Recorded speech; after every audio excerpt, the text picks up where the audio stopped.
BSc Food and Nutrition లో university first rank, second rank, third rank. Sun international, Visakhapatnam, Hyderabad. Vijayasai Reddy మీద తాజాగా వచ్చిన ఆరోపణలు వ్యక్తిగతమా, రాజకీయమా, లేకపోతే వాటిల్లో పబ్లిక్ ఇంట్రెస్ట్ ఉందా?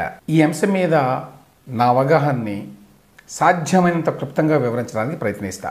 విజయసాయిరెడ్డి మీద తాజాగా వచ్చిన ఆరోపణలు రెండు. ఒకటి, ఆయన గవర్నమెంట్ ఉద్యోగినితో అక్రమ సంబంధం పెట్టుకున్నాడని. ముందు ఆ అంశాన్ని పరిశీలిద్దాం. ఆయన ఒక ఎంపీగా బాధ్యతాయుత పదవిలో ఉన్నాడు. ఆయన ట్విట్టర్ బయో చూద్దాం ఒకసారి. ఆయన ట్విట్టర్ బయోలో ఏం రాసుకున్నాడు?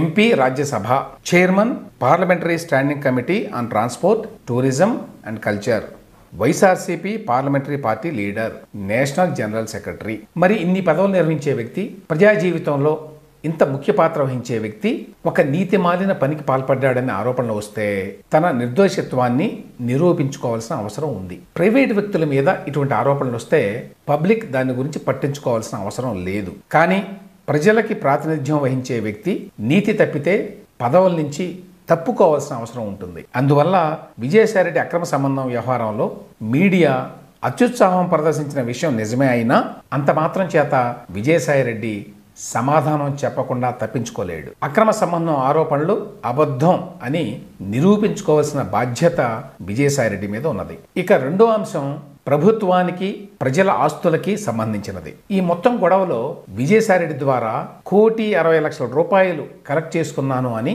శాంతి భర్త మదన్ మోహన్ ఆరోపించాడు. అందుకు తన దగ్గర ఆధారాలు కూడా ఉన్నాయని చెప్పాడు. తన భార్య శాంతి అసిస్టెంట్ కమిషనర్ హోదాలో చేసిన సాయానికి బదులుగా ఈ డబ్బుని విజయసాయిరెడ్డి ఇచ్చాడు అని కూడా చెప్పాడు. అంటే ప్రభుత్వాన్ని మోసగించడం ద్వారా, అవినీతికి పాల్పడడం ద్వారా డబ్బులు చేతులు మారాయి అని అర్థమవుతుంది. దీని మీద విజయసాయిరెడ్డి ఇంతవరకు స్పందించాల. రాష్ట్ర ప్రభుత్వం కూడా ఇంతవరకు స్పందించకపోవడం ఆశ్చర్యకరంగా ఉంది. ఈ అంశం మీద దర్యాప్తు చేసి విజయసాయిరెడ్డి మీద, శాంతి మీద చర్యలు తీసుకోవాల్సినటువంటి బాధ్యత ప్రభుత్వం మీద ఉన్నది.